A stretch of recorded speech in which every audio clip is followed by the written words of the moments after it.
He's the assistant professor of UW University, and he received his PhD in economics and management in 2009. His thesis was on open source utilization in and by the public sector. He gives lectures on a variety of topics that are connected to open source, and his research interest is focused on a wide variety of phenomena of openness. So the topic presentation today is open source. What does it stand for? Please help me in welcoming Gabor. Thank you very much for coming to my presentation. Maybe I will be a little bit shorter than the earlier presenters. So what does it mean open source for me?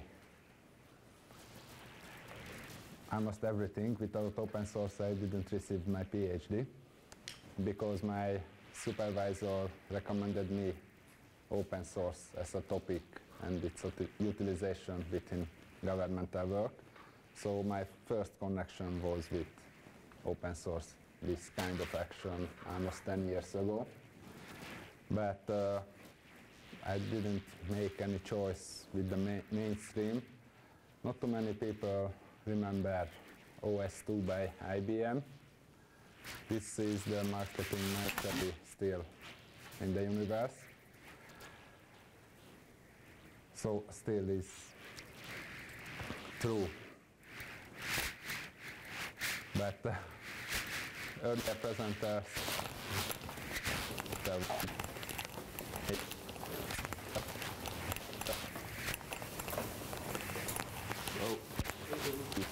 hold on. there is We're safe. Can you come back? sounds Nice. we will pay for the product. It's not, maybe it's free for To this coffee. that. So if nobody knows, this is the book. Chris Anderson, it sounds about the free and the free movement. And I know there is a definition jungle about open source and related topics. I'm not going to have a presentation about proper definitions. However, Seneca said the wisdom is the proper definitions. So sometimes we have to make distinction between open source and free software. Maybe many Euthanism doesn't know about what does it mean real free software or open source.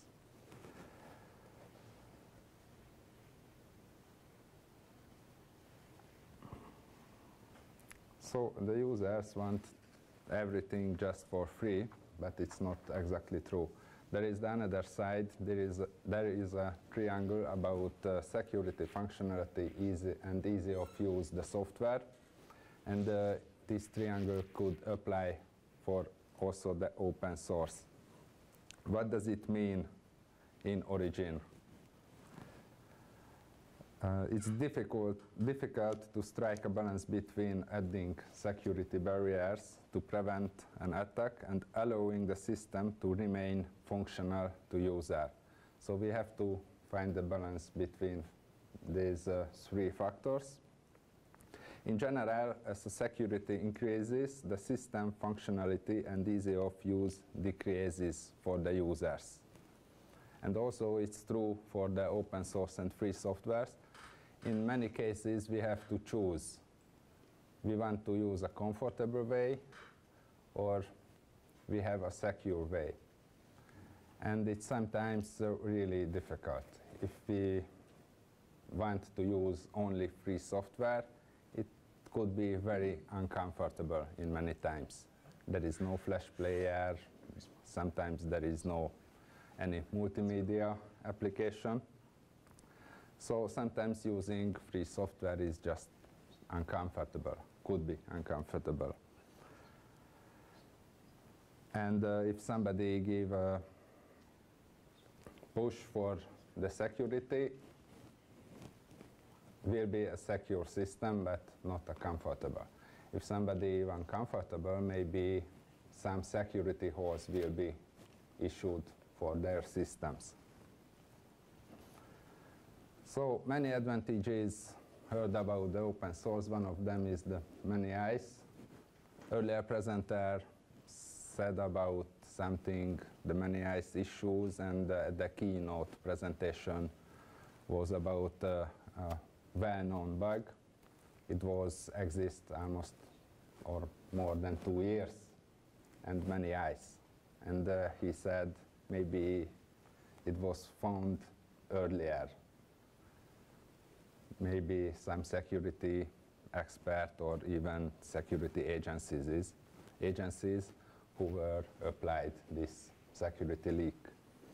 The question is, many eyes or only one eyes for looking everything?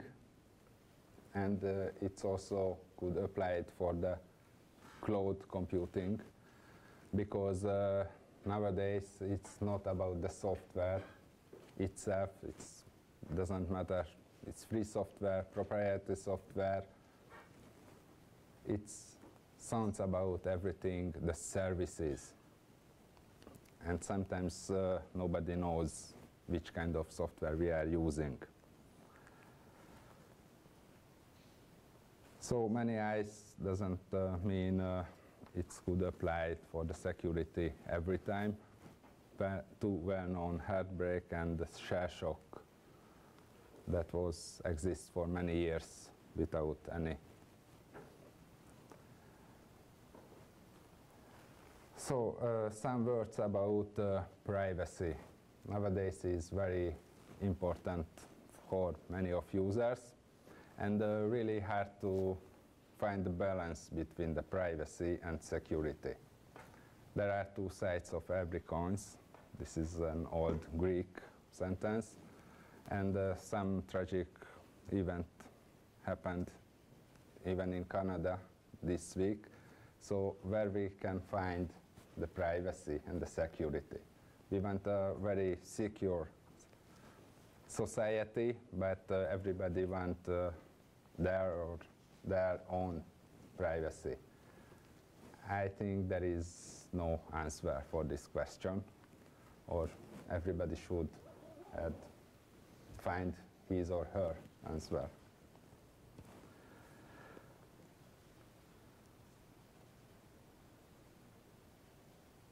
So, and there is an Open Cloud Manifesto that could named not Open Cloud Manifesto, because it was controversial. It should be open, but it sounds about another things. So it's very important that we have to know where our data is stored and which is the barriers for the clouds. And another example, everybody using smartphones, Apple, Android, or Firefox, they have different kind of privacy. Not too many users reading about the privacy policies and how the program will act on their phone. Who has read this kind of policies at least once in life?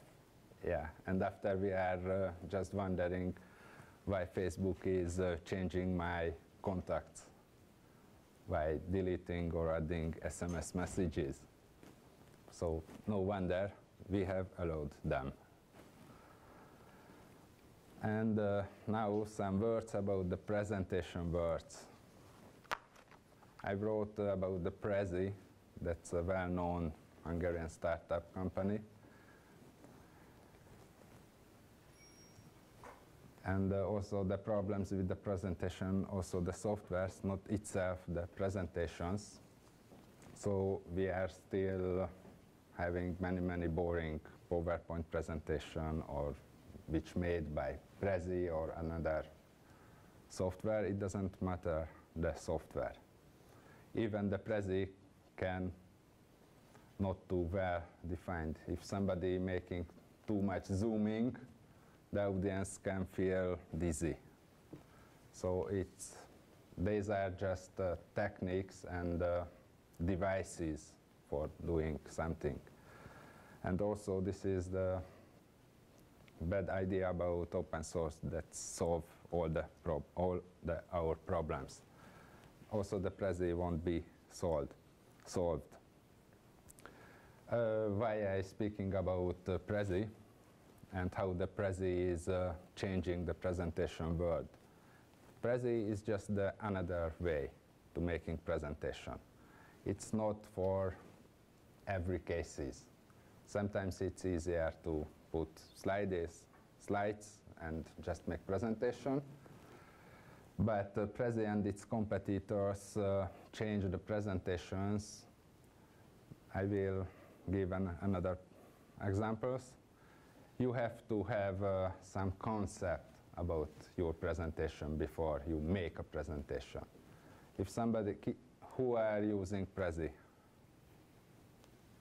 is it easy to use? Yeah. So first time it's not so familiar, I guess. Who are I mean, if overall you're spending less time on Prezi than you're going to spend time on. yeah, it's much more time. But anybody remember the zebra in Prezi? 3 or 4 years ago, there was the trademark of Prezi. There was a special site, and there was the menu inside the zebra. And the users won't be familiar with this kind of thinking about presentation. If now somebody using Prezi, almost the same like the PowerPoint. The menu structure, and you will find everything where the PowerPoint. But the concept is very different from the PowerPoint. You can zoom in, you can picture the whole things, and you can show just showpieces. So, but firstly, you have to have concept. What do you want to give as a presentation? And why I'm speaking also this Prezi, because they are used to be used flash technology, also for editing and also for presenting. And many users wasn't allowed the Prezi to use flash. And some of them don't use Prezi because they are using flash-based software. Now Prezi is transitioning to HTML5. The player also use this kind of technology, but the editor still using flash-based. And if somebody using, for example, Linux, it's so about flash player. If somebody is using only just free software, there won't be a flash player. So that's the main idea behind this transition. And also, another Hungarian company was working for Prezi to make this transition, and they were make some contribution to Mozilla Shenway flash alternatives. So how can a proprietary firm can help an open source project? This is a good example. And there are many alternatives now for Prezi. There is an Emaze, and this is still proprietary. And there is an Aviation. This is based on open source, all open source things, but there is no commit 2 years ago. So maybe the project is dead. But there is another that called Sozi, same concept. He said he make his presenting software after Prezi. Sozi means looks alike. This is a French word. So it works like a Prezi. You can click and you can zoom, and it's based open standards. And the next generation or next version of this software will be based HTML5 and CSS. So it's based open source, and it has active development. And there is an idea behind Prezi, you know there is a free version. We are saying free, and the Prezi developers and owners said that's not free version. It seems like a free, but the users pay by the content. It's acceptable policy. If somebody want to pay or have no willingness, still can use this kind of software. But even if you want to use for the business reasons, maybe you don't want to publicly available software and presentations. And why is Prezi so successful, and some connection between economy. Prezi joined Obama's initiatives Connected in the US. So many not well-known firms like Microsoft, Apple applied also for this. And Prezi make a contribution $100 million US. It sounds good from the startup position, but does it mean the US school can use Prezi and they haven't to pay for it? And instead of, the Microsoft also give a contribution to this program, but Microsoft provide deep discounts. Both of them action we know, or we called we led to lock-in, because in education we sometimes just educate the students for using products, not using their minds, or not for the spreadsheeting. We are teaching the Excel, don't teaching the presenting, we are teaching PowerPoint, and it's missing the main idea behind the presentation and speech chat software. So sometimes it's happened.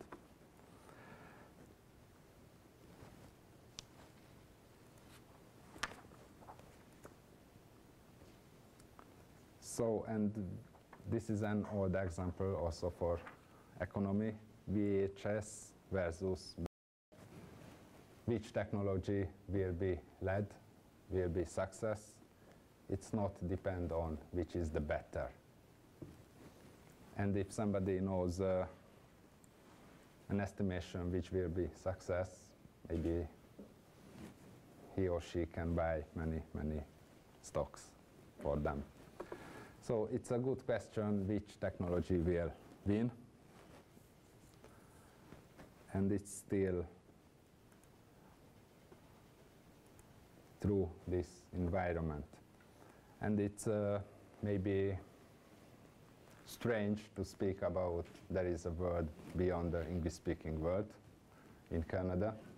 But if somebody doesn't speak English as a native language, they can give back something to the community. The localization, it's a very good experience. It's not about just speaking and exercising languages, but if somebody can make a localization and make translation, you know, localization is much more than translation. And if somebody look for the strings, maybe will make a better and deeper look inside the program. But firstly, they can contribute to the community and sometimes can give back.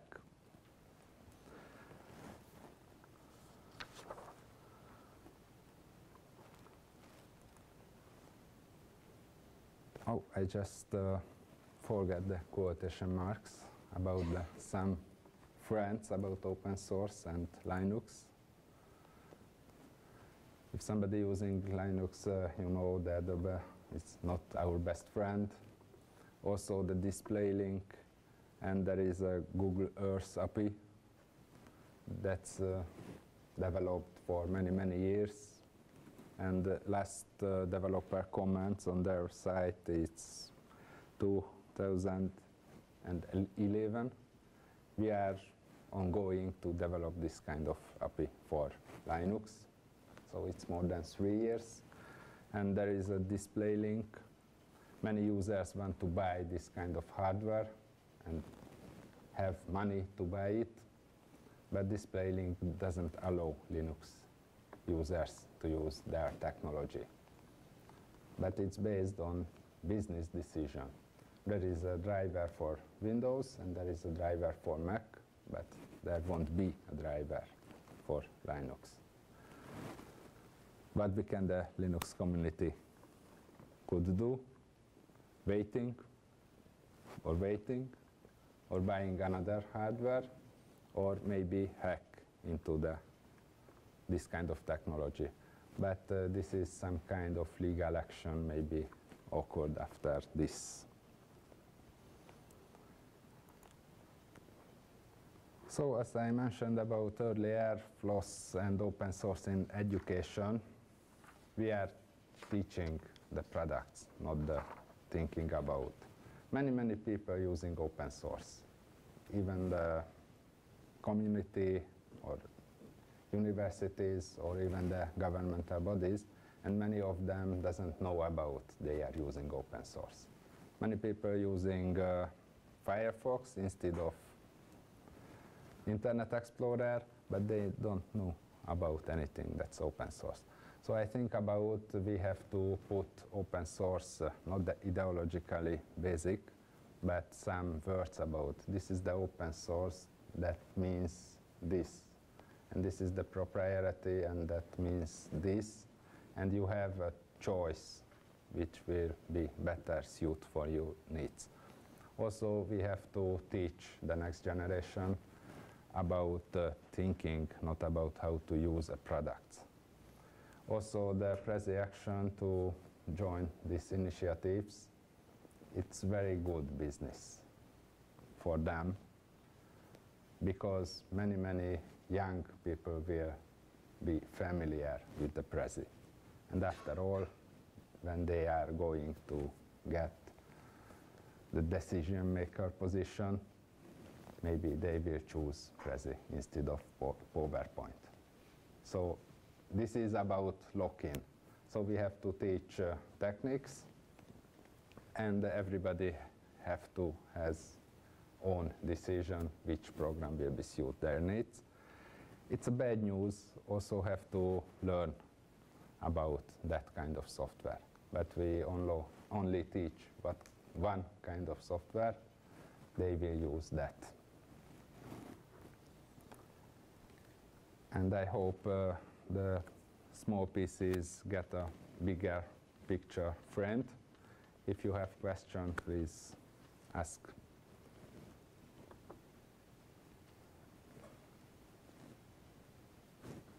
Yes?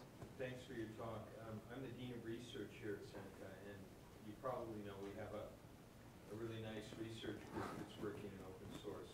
I guess my question is, can you imagine ways that the world of open source and proprietary products can have a nice marriage? Yes. So talk to us a bit about, I mean, at the keynote early this morning, I mean, we heard Dave Humphrey, and I'm sure you're right. There's so many products, people don't understand that there's an open source element to it, or even a foundation. But then when you live in a kind of an economic development-driven society, like in fact more of the world is going that way, right? Yeah. I'm just kind of wondering how open source and capitalism are going to kind of get in the same group. Is that a fair question? Yeah, it's a fair question. I think I will looking for a quotation from the Sun. It's all about this kind of stuff. How can open source commercialization? There are many open source projects that have two pieces. There is an open source, community-driven and community-based, and there is a commercialized product. If somebody wants to buy, have to pay. And many questions about open source and even only about the softwares, the legal aspects. And not too many lawyers that could be answered our question. Many open source licenses, and open source is sometimes said about there are no liability. If somebody read about any proprietary software license, we have no liability. Also, the proprietary firm also doesn't allow any possibility to sue them. If you have a contract with them for your own, what's the difference if you have a contract with the open source company? And the commercialization about open source, you know, we haven't to pay for the software itself, but maybe the support. And if we want liability from the firm, we have to pay also. And it's also true for the proprietary software. So I think the two words is not so far away. They have so many common issues. See, part of the argument that it's not an argument, but the case we try to put forward, see, so our government funders in Canada want colleges like Seneca to do research to help companies be more successful. And so, I love our open source guys here. What we often get into is there a way they claim that open source can actually reduce the costs of getting a product commercialized, because you can skip all the original software development that you might do in a proprietary fashion, put the open source in there, and you can start ahead as opposed to starting at ground zero. And then on top of that, you start to build other things that you can try to obtain value from. The problem is, as an administrator like me, I have trouble finding the data that proves that case, right? Because what you're trying to say is you're saving a company product development costs, when really what they've done is they just have used the open source, and they aren't, it's hard to say what it would have cost if they hadn't used open source. Yes. Maybe I'm not making sense, but it's a really thing we do a lot of thinking about here. I can say something on that actually. There's a lot of research from IBM and Red Hat. You could probably find online that says the R&D value of a lot of open source products, particularly developed proprietary. I know the Linux kernels were, in 2012 it was worth like 20 billion R&D proprietary to redevelop. So there is a lot of companies who actually do the R&D now for you. IBM, Red Hat, they will actually find out generally what the R&D will be to develop the proprietary from scratch. Right. So you can actually find those numbers. Not for every single project, but for most major ones you'll be able to find it. Yeah. We work with a lot of small to medium-sized enterprises where Yeah. it's not on that scale. You know, they've got a new medical device and it's Even quite small. even then, to make embedded systems, that's still a couple $100 million, like R&D for the build systems. Yeah, so you could, even for that, you could probably find the numbers. Find the numbers, you should be fine. Well, and then you have to convince the government funders that Yeah. it's making sense, right? Yeah. No, it's just that, but I thought it was relevant to your topic because, you know, we're trying to figure this out. Where does open source belong in our world? And then when your world is a lot about economic development, it gets very interesting. Yes, and I found the quotation, open source is a business model, not a charitable contribution to mankind.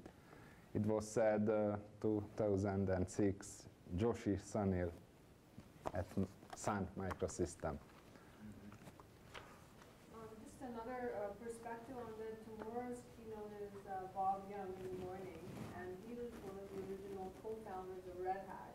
Yeah. He's moved away from Red Hat, but when he was the original co-founder, he was actually an entrepreneur, and he was probably one of the pioneer people who company make a lot of money on open source projects, and their model, business model, so he may be a good person Yeah, I to know. talk to tomorrow, but the idea at that point was that they're giving, the product itself is free, but you need the 1-800 number, you need the support, you need someone to deploy that and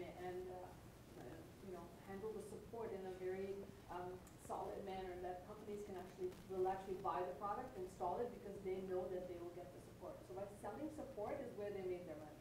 Right. But that doesn't answer your question and how, if you're trying to get a grant and you want to prove numbers that by going open source in the development, how does it save money? That's what you're looking for, right?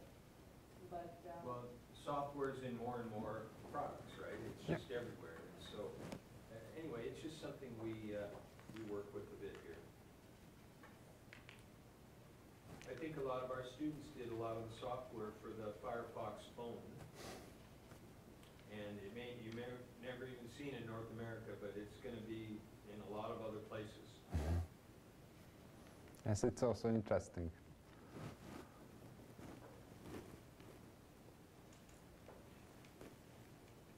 any other questions?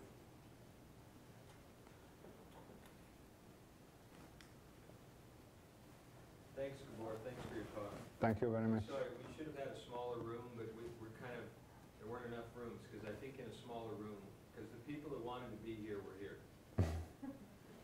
Thank you. Thank you very much. Small token of appreciation from Thank you. Seneca, and thank you again for Thank you giving very your much. perspective on what open source is.